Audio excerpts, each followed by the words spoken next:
My name is Dr. Nin Tran. I'm the Medical Officer of Health for Southwestern Public Health. Here's an update on the measles situation in our health unit region.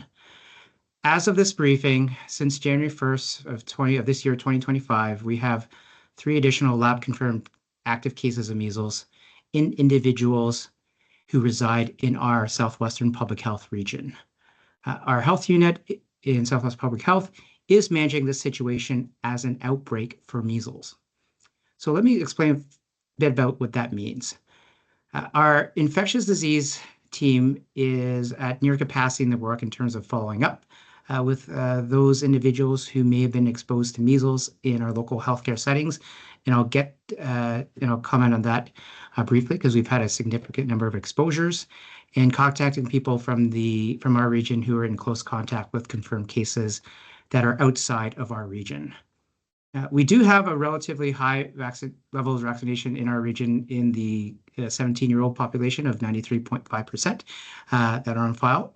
But because measles is so contagious, those who are not immunized for a variety of reasons, because they're too young, they have a medical reason, or they've chosen a religious or philosophical exemptions, they are at high risk of contracting measles and becoming ill when measles circulates.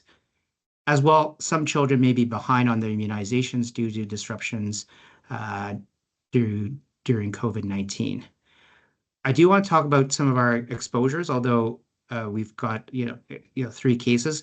All hospitals in our region have experienced significant measles exposures in their respective emergency departments.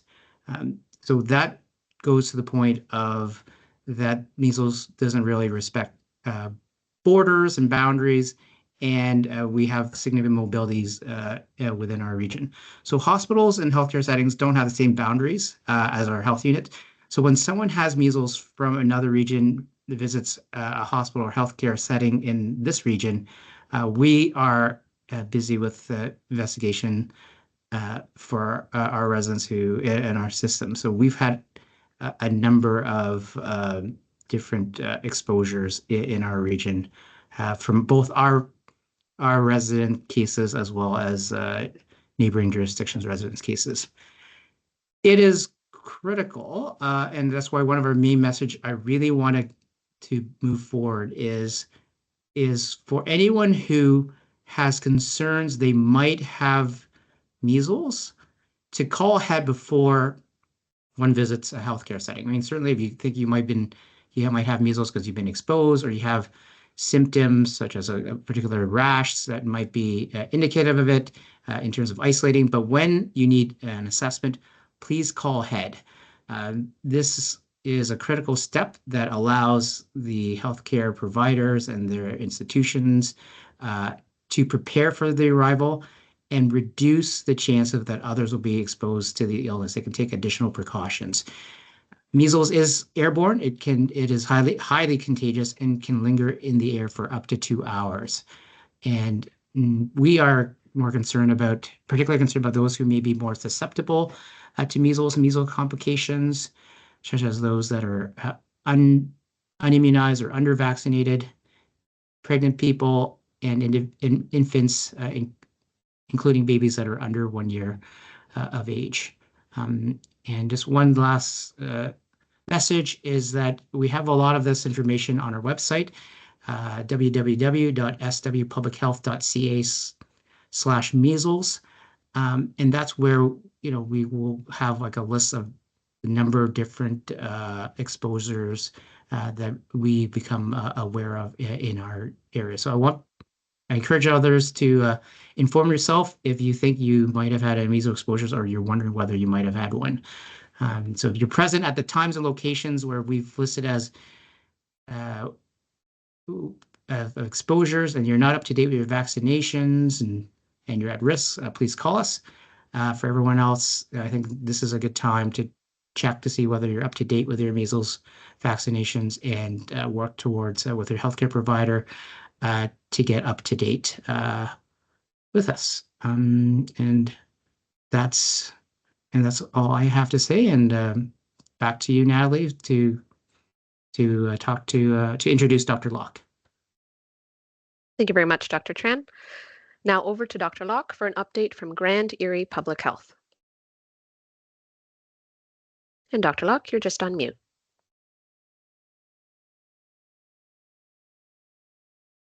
Yeah, sorry about that. Yes, from our perspective, we have two areas generally, the Brantford area and also the Haldeman Norfolk area under the Grand Erie flag.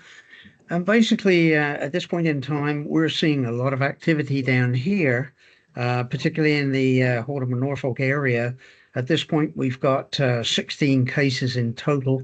15 are associated with Haldeman Norfolk, one associated with Brant. And of those cases, 3 are adults and 13 are children. But having said that, we are cautious that we think we have more coming in, so that number may change later today. I think some of the questions that have been posed, certainly to me, during the course of this outbreak, which we're dealing with here, is what is the concern that the general public may have with regards to this? And I think Dr. Tran has already sort of outlined the fact that it's a highly contagious disease. And in the statistical area, we talk about a basic reproduction number. And the basic reproduction number basically, in simple terms, is if we parachuted an infected person into a susceptible group, how many people would they infect? And that is called the basic reproduction number. And for measles, it's very high. It's 12 to 18. Which means to say that if we had those people, if we had someone in an unimmunized or susceptible group, they are potentially going to infect 12 to 18 people. So I can't emphasize more the contagiousness of this disease and the fact that we should take as many precautions as we can.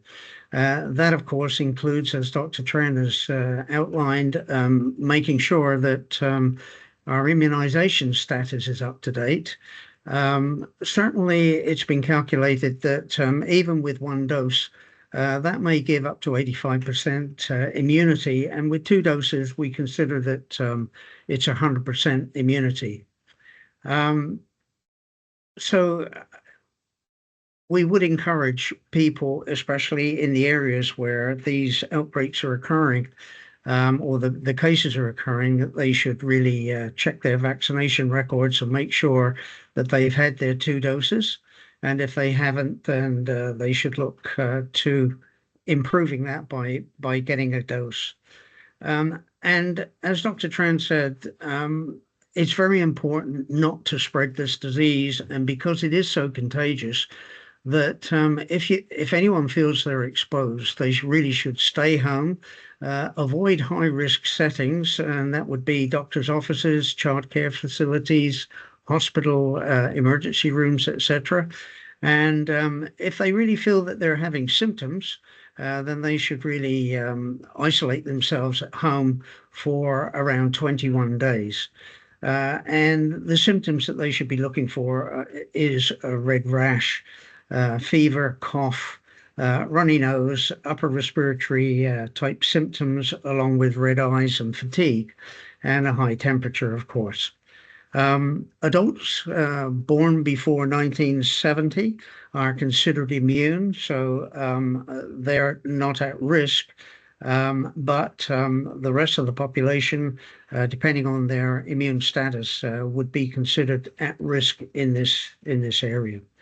So we were normally, when this started, we were looking at this being just a cluster of cases that were occurring predominantly in an unimmunized group. But we've now moved to calling it an outbreak because of the numbers that are very rapidly increasing and the numbers that we think are going to continue to increase. So that's where we are in the Grand Erie area, and particularly the Haldeman Norfolk area, which is the most impacted.